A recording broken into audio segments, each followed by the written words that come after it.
Hello, I'm Amanda Walker and welcome to Inside America, the show that brings you insight and analysis of the biggest issues facing America right now. This week, the politically potent issue that could decide the next president of the United States. Immigration is front and center of the Republican and Democratic election campaigns. Both sides are fully aware that in the country with the largest immigration population in the world, the issue repeatedly polls as the top concern for voters. Democrats have been accused of ignoring a crisis at the southern border.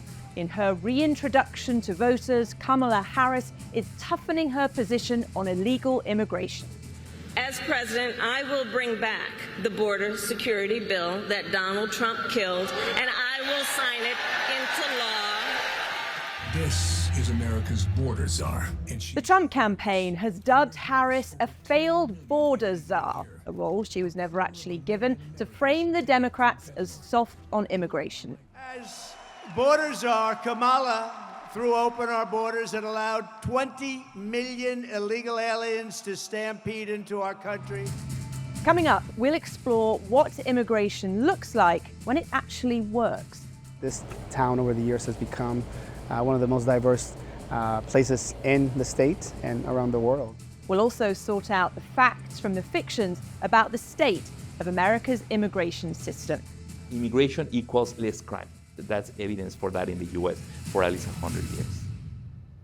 Well, despite immigration being such a fevered political issue, many Americans do proudly describe the US as a nation of immigrants. It is baked into the history of the country, and there are many examples of successful immigration across the states.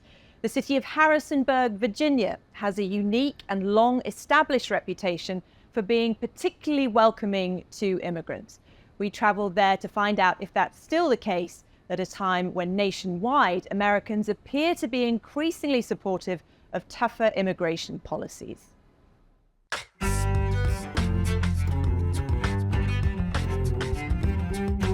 Nestled in the rolling hills of Virginia's Shenandoah Valley is the rural city of Harrisonburg.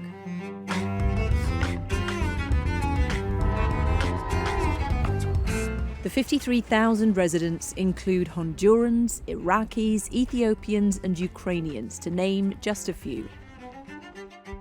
The city's schools are attended by children from 46 countries. This is a living, breathing and thriving melting pot. Smells good in here, Dolores. Yeah. You're making me hungry. Dolores came from Mexico almost 40 years ago. She runs a food truck in the center of town. So Dolores, do you feel happy and welcome in Harrisonburg? Yeah, I'm happy. Nice people. Friendliness is something Harrisonburg prides itself on. And when it comes to immigration, it's hard to find anyone with a bad word to say. I think as a nation, we ought to support immigration. That's how we got here in the first place. So shutting everyone else out does not seem reasonable to me. You came from Honduras for a better life, and Harrisonburg welcomed you with open arms? Yeah, definitely. How did that feel? Really good. You seem very relaxed about the immigration situation. Is that because you're living in it? Do you think people need that experience to be more tolerant? I think they need to be more accepting. And Lord knows I'm not liberal in any means. Let's don't talk about politics. But this seems like a pretty happy town. For the most part, I'd say so. People feel comfortable celebrating who they are. Sal Romero arrived here as an undocumented teenager and went on to become vice mayor. Sal, I can tell you're proud of your town. Tell me about Harrisonburg. I sure am. So I have called this place my home for the last 33 years. I came here as a young 13-year-old from Mexico, and I didn't speak the language or understood the culture very well, but this town over the years has become one of the most diverse places in the state and around the world. When immigrants arrive here, they're embraced by a well-established network of support groups to get them on the right track. And for the most part, they're able to stay on it. Crime is low and employment is high, largely down to the poultry processing plants, the backbone of the city's economy. We treat everyone with dignity and respect.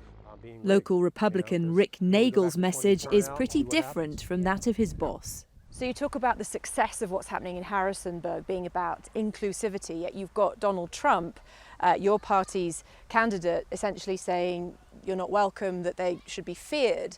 How do you square that as a Republican? A lot of times when folks come over the border, a reporter will ask, why are you coming? And I would say 9 times out of 10 they say for economic opportunity to get a job. Lately in the news, it's almost every day where you see a migrant committing a violent crime, and I think that is what has caused President Trump to really crack down on the crime issue. Is Donald Trump weaponizing immigration when he pulls out these cases of immigrants committing crimes which aren't statistically overwhelming? Right. No, I think he wants to focus, and he's actually said this, that migrants that have criminal records or can be traced back to their home country of being released from prison.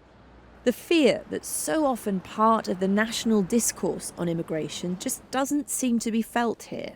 There is no threat because it's just a reality. Why would people fear immigration? Why do people fear immigration? So I think it's a matter of the narrative that is being shared, in the social media, through obviously Donald Trump and others, and just instilling the fear in people, because at the end of the day, most people don't have a personal account of those circumstances, right? They just hear about it and they see national news. But if you look at our community in Harrisonburg, people are giving it their best to make this place better than what it was when they got here. Well, you saw a snapshot there of a town that's embraced immigrants, and this is very much at odds with what's been happening in states like Texas, which has bused more than 100,000 migrants to sanctuary cities like Washington, D.C. But before we get into immigration policy, let's nail down some of the facts and fictions with someone who's spent his career studying it. Ernesto Castañeda is Professor of Latino Studies at American University. I started by asking him for his expert view on whether the US is actually in the middle of an immigration crisis. That is a very important question. I will say it's not a crisis. And why is that? So let's take a step back from the headlines and look at it historically. We can remember Trump talking about crisis and unprecedented numbers since what? At least 2015, when he's been saying that. It's almost 10 years of unprecedented crisis after unprecedented crisis that will seem that we'll have an exponential growth of immigrants. But that is not the case. So we have to look at the data historically. Right now we have around 14% of the population being foreign born. So have we done that in the late 1800s, in the early 1900s, around 13, 14. So we've been here before as a country. It's not unprecedented at all. Numbers had never been kept this way, in a way. When people were coming from Europe many years ago, decades ago, there was no counting at the border. They're arriving in the coast, and there was a different accounting. Not only that, but before the pandemic, the way that people were counted, there were apprehensions. And then we knew people because they have been detected, and then they will take their fingerprints, and they were banned from entering the country for 5 to 10 years. With the COVID pandemic, the Title 42 was implemented. And then people could be detained at the border. That's what the Border Patrol calls encountered. And because of the law, they could be sent back immediately without any fingerprinting, without any names. So we counted a lot of people many times. So that was one of the reasons there was a spike in numbers, but it was a lot of the same individuals turning themselves in. That it seems that numerically they've been more, but it's not necessarily that there are more people. They're coming in different ways, and it's being accounted and counted different by the US government. So every president promises to overhaul the immigration system, because it seems like the system is the thing that needs the work. The system is broken. We hear that a lot from Democrats. None of them have fixed it. Can you just explain to me, first of all, how is it broken? In what way does it not function? Yes, the system is broken, and that both parties agree on that, and that's been established for a number of years now. It's broken because it's very hard for somebody without a very high education, without not being a diplomat, a banker, etc., to get a visa as a family member to work here and establish an immigration status. The U.S. has been very good establishing agreements with Mexico for temporary workers that come work in Maryland, in the crab industry, in agriculture, and they have to go back. So we have a a circular migration that is orderly. But if you are from many other countries in the world, you cannot access these programs. So it's very hard for the so-called skilled people to come and migrate Who are the majority? legally. The majority of people that are in high need in the US. So you have this demand that the US economy has for new workers at a time that the US population is aging. There's less babies than in the past, that's a fact. So we need immigration for the US economy to keep growing. We were able to recover so well for the pandemic, partly because of the arrival of new immigrants after the end of Title 42. So there's the demand, but the immigration laws in the US don't work so that we can bring those people legally. It's very different than the system in Canada, in Australia, in the UK. When there's a POI system and there's a way to come legally to work, it's very hard for people to do that. So that's why it has to be fixed. But it's not up to the White House to do that. They cannot change immigration law. They need to have the approval of both houses. So is there actually real motivation to fix this, or is it quite useful to keep things slightly chaotic? This is a problem that is solvable. If there was the political will, we could do things. Reagan, with a lot of pressure from Democrats and activists and others, they did an amnesty in the 80s that was very popular, and there were no negative side effects from that. A lot of people became regularized. So it can be done. We had DACA that is not been really unpopular. It could become law if people support it. Most of the American public supports that. And it's been the Republican Party that has blocked that into becoming a law. So as we saw very clearly, as you were saying, Amanda, with the bipartisan agreement that was reached as part of funding for Ukraine, for Israel, the White House was willing to, you could say, sacrifice a lot and put a lot of resources into the border for more control, more agents, et cetera, that are needed, more processing staff for asylum cases. But very nakedly, very openly, Donald Trump told people in Congress, Republicans, to stop that because he said it would affect him politically in the campaign. So it's clear as water. He said, blame me. So that's obvious that he's using immigration as a scapegoat and to detract from other issues and to raise the emotional response from his base. Let's focus on specifics that he says then. So crime is a big thing. Immigrants bring crime. Statistics? Is that true? Not true. All the studies that show it, there's a lot of data. For example, Texas has crime information for where people are born, and the undocumented immigrants have the lowest crime rates, followed by by documented immigrants, and then the US born from any background have a higher criminal rate than anybody else. And that applies a lot of times. There's strong correlations. Cities that have an important increase in immigration see a decrease in crime. So we as scientists cannot say that one thing causes the other, but it often happens in tandem. So there may be disorder, there may be people with different languages in the streets. They may come with little resources, but immigrants establish businesses at higher rates than the US born. They are more likely to be employed. They underuse the welfare system, even programs that they have access to, they prefer not to use them. So they revitalize neighborhoods that are struggling. So immigration equals less crime. That's evidence for that in the US for at least 100 years. The policy of deterrence just hasn't worked. So making really harsh policies to kind of spread the word not to come, it's not working. Can you just kind of characterize the human experience of that? So if things are so bad that you hear, in America, it's really tough, but I'm going to go anyway.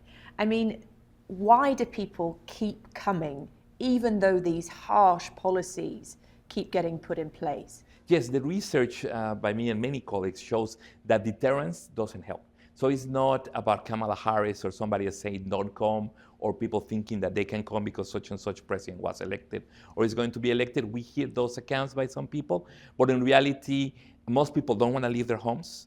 It's only around 3.5% of the world population that lives in a country different than the one they are born in. Some of us choose to do that, but others move only because they have to, because there's war, Ukraine, Afghanistan, and the return of the Taliban. They're escaping for their lives. Journalists that are persecuted in many countries, that if they stay in their countries, their lives are at risk. So that's the people that are going to go through the Darien jungle, are going to cross Mexico and be victims of possible kidnapping, etc. They're putting their lives at risk and they know it, or cross the Mediterranean, or live in a boat, Cuba or Haiti. Is because the conditions at home are really, really unbearable. And that's the only way they have a hope of surviving or having a better life. So they're going to keep coming to countries in the north or neighboring countries in the global south until the circumstances in the countries get better. That's where talking about root causes of migration is important, but changing those situations on the ground takes a long time. Just finally, it's a line we hear all the time. This is a nation of immigrants. Why in 2024 is the nation of immigrants not welcoming immigrants? Yes, the Nation of Immigrants phrase, I mean, it's true historically. We can look back and this country has been repopulated by immigrants from all over the world. But also America has a long history of denying that reality. So is the notion a myth? Is it history? It's so good, it's so real that Americans in 2 or 3 generations, people from Turkey, from all over the world, they become Americans. And then they think like Americans and they forget that their mother, their grandparent, like the case of Trump, right? His mother is born in Scotland, his father's father is born in Germany. He forgot that, right? He never talks about he's American as apple pie, which is German, right? So it's a story of, America is very good at creating Americans out of diversity. So much that it's very American to see the newcomers and say, you're invading my country and my people's place, but they're coming for elsewhere. So that's something that we've seen before and people get over it because after a couple of generations, everybody becomes American in their own way. So Professor Ernesto Castaneda there from American University saying that from his research, there's no particular spike or unique emergency, just a failed system that is being used as a political tool. Now, joining me to discuss immigration campaign politics is Linda Chavez, who is a senior fellow at the National Immigration Forum, and Anita Kumar, senior managing editor at Politico. Thanks both for joining us. Linda, can I start with you? What's your take on this notion that this is an overblown crisis that's being used for political gain? Well, I do think that when you have large numbers of people who are undocumented showing up at the southern border, it's going to produce pictures, and those pictures are going to cause anxiety. So I think that Donald Trump has been able successfully to exploit the issue. But of course, President Biden also took some steps to ensure that those numbers drop by putting in place what I have called Band-Aids, because the only real way to fix this problem is comprehensive immigration reform. And Anita, we know that Donald Trump has relied on scaremongering when it comes to immigration in the past. Is it going to work for him in 2024? That's a great question. I think that the Democrats are trying really hard to combat that. And you've seen the Vice President, Kamala Harris, kind of pushing back on that. She's had a really new sort of strategy, which is she's actually talking about it. We saw the Democrats kind of not wanting to talk about it. And now she's trying something to say, look, when I was Attorney General, I combated this issue. I was in a border state, and I'm going to take it on. And so she's trying to turn it around, and it's a little bit early, and so we haven't really seen if it's going to work. You know, Donald Trump is saying some of the same things, even actually more restrictive immigration than he was talking about 4 years ago or 8 years ago. So we'll have to see how these kind of mesh. But I was at the Republican convention and they were talking about it. One of the days was about immigration and crime, which they're really connecting very much on the Republican side. Linda, you worked in the Reagan administration. We've seen the now of the Republican strategy towards immigration, but how have you seen it evolve? Well, you know, until Donald Trump emerged on the scene, most Republicans believed strongly in a generous legal immigration program. They understood that, as Ronald Reagan said, that immigrants make America great again. That's where the phrase first came onto the scene. But when you had Donald Trump coming down the escalator and basically talking about Mexicans, and by the way, he didn't say people who were in the country illegally. He just said Mexico is not sending its best. They're sending rapists, they're sending people who sell drugs, they're sending criminals. And he has upped the ante on that now. Now he's basically accusing countries in Latin America of sending people from what he calls insane asylums. He invokes the name of Hannibal Lecter. This is frankly worrisome because it is the kind of thing that can incite people, and it's so removed from reality. Immigrants actually commit fewer crimes than the native-born do, and this kind of narrative is just simply wrong. We've seen polls recently, Anita, suggesting that people do want a reduction in immigration, but mass deportations, is that really going to play beyond the base? Probably not. As Linda said, a lot of Republicans do want immigrants in the country. It just depends on how they come in, what they're doing, that sort of thing. So, but what you are seeing from the polls is that Americans think that this is a top issue, partly because there's been a lot of talk about it, partly because of the candidates talking about it, Congress, that sort of thing, and that they are concerned about it. And so, you know, if you're on the Republican side, if you're Donald Trump, you're looking at those polls. That's why we see him talk about it a lot. He talks about the economy. He talks about immigration. Those are two issues that it looks as if the Democrats aren't doing well on, and he wants to continue to promote them, continue to talk about them, because he does think he can score some political points. And Linda, you've worked in government. This scale of deportation that Donald Trump is talking about, is that remotely realistic in terms of what it would actually take to execute that? Absolutely not. I mean, you're talking about somewhere around 12 million people who are undocumented. About half of them have lived in the United States for 2 decades or more. I mean, these are not people who arrived yesterday. These are people who put down roots. They've had children here. Those children, whether Donald Trump likes it or not, are entitled under the 14th Amendment to the Constitution to birthright citizenship. And they operate businesses, they're workers, they buy homes, they buy cars, they're consumers. If you were to remove 12 million people basically overnight, you would collapse the U.S. economy. We could not suffer that kind of blow to our workforce. We have labor shortages right now. So will that plan go the way of the wall, do you think? I think that he will try, but I don't think it's going to work. And, you know, he's talked about using the military, and his top guru in immigration, Stephen Miller, has even talked about setting up railroad cars to transport these people from the interior of the U.S. to the southern border. What does that remind people of? That reminds people of World War II, the Nazis, and the kind of cattle cars that treated humans as non-humans. And Anita, the Democrats have been accused of ignoring the situation at the border. Now Kamala Harris is coming in and saying, I'm going to be tough on the border. She's using her background as a prosecutor.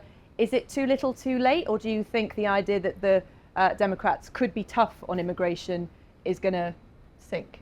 I think you've seen during the Biden administration, as he came in, President Biden, he said he was going to do the exact opposite of Donald Trump. And he found out how difficult that was, right? Because the laws had to be changed. He couldn't do everything by executive order. The courts were there saying different things. And he found it very difficult. But what you found over the last 3.5 years is actually the Democratic Party, or at least the White House, has moved to the right a little bit, right? They've had to say, we're getting tough on immigration in some ways. We're doing both. We're trying to be humane and we're trying to get tough. They supported an immigration bill that ended up not passing, but it had enforcement there. They've talked about other things. President Biden himself has done some things on enforcement. So I think that they have moved to the right because they had to do it, right? Just because of what's been going on with the Republicans and out in the world, out in the country, where people wanted them to do something. I think she has time now to try to flip the script, basically have a new strategy, because it's only been a couple weeks. Everything with her right now is new. Some of it is, of course, Biden, but she's a new candidate. She has a new running mate, and we're going to see if this new strategy works. So I think everything is a bit new right now, and there's a chance. We don't know if it's going to work. We're talking about an election here, but the decisions on immigration don't come really from that building, do they? They come from the building down the street. Do you have any real hope, given the political gridlock that there has been on pretty much everything, that we will see meaningful change to the immigration system, whoever takes control? Well, I've been around a very long time, and I have to be optimistic or I couldn't keep fighting. I do think that we've seen bills proposed by Republican presidents. George W. Bush had a very good comprehensive immigration bill that he tried to push, but then we have pushback from the populist right. It was first the talk show hosts, and they sort of geared up people to oppose it, and then of course Donald Trump was able to take that and make it his singular issue in 2016. But I do have hope. I'm not sure I have hope if Donald Trump is elected. I think we'll have a real mess on our hands if he is. But I think if the Republican Party could go back to the approach of a Ronald Reagan and a George Herbert Walker Bush and a George W. Bush, we could see some change and changes for the good that will bring in people that we need, who have skills both at the high end, in the technical area, the science area, but also people who are going to do jobs that Americans frankly don't want to do and are too educated to do, like picking crops, cleaning buildings at night. Doing those jobs is hard and difficult.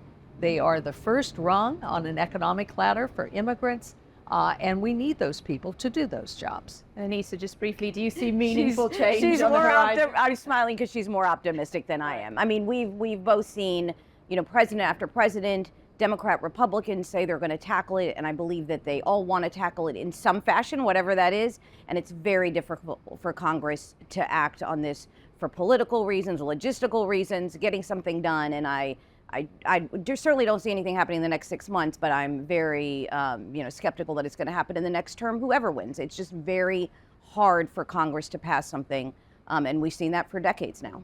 Anita Kumar, Linda Chavez, thank you both so much for joining us.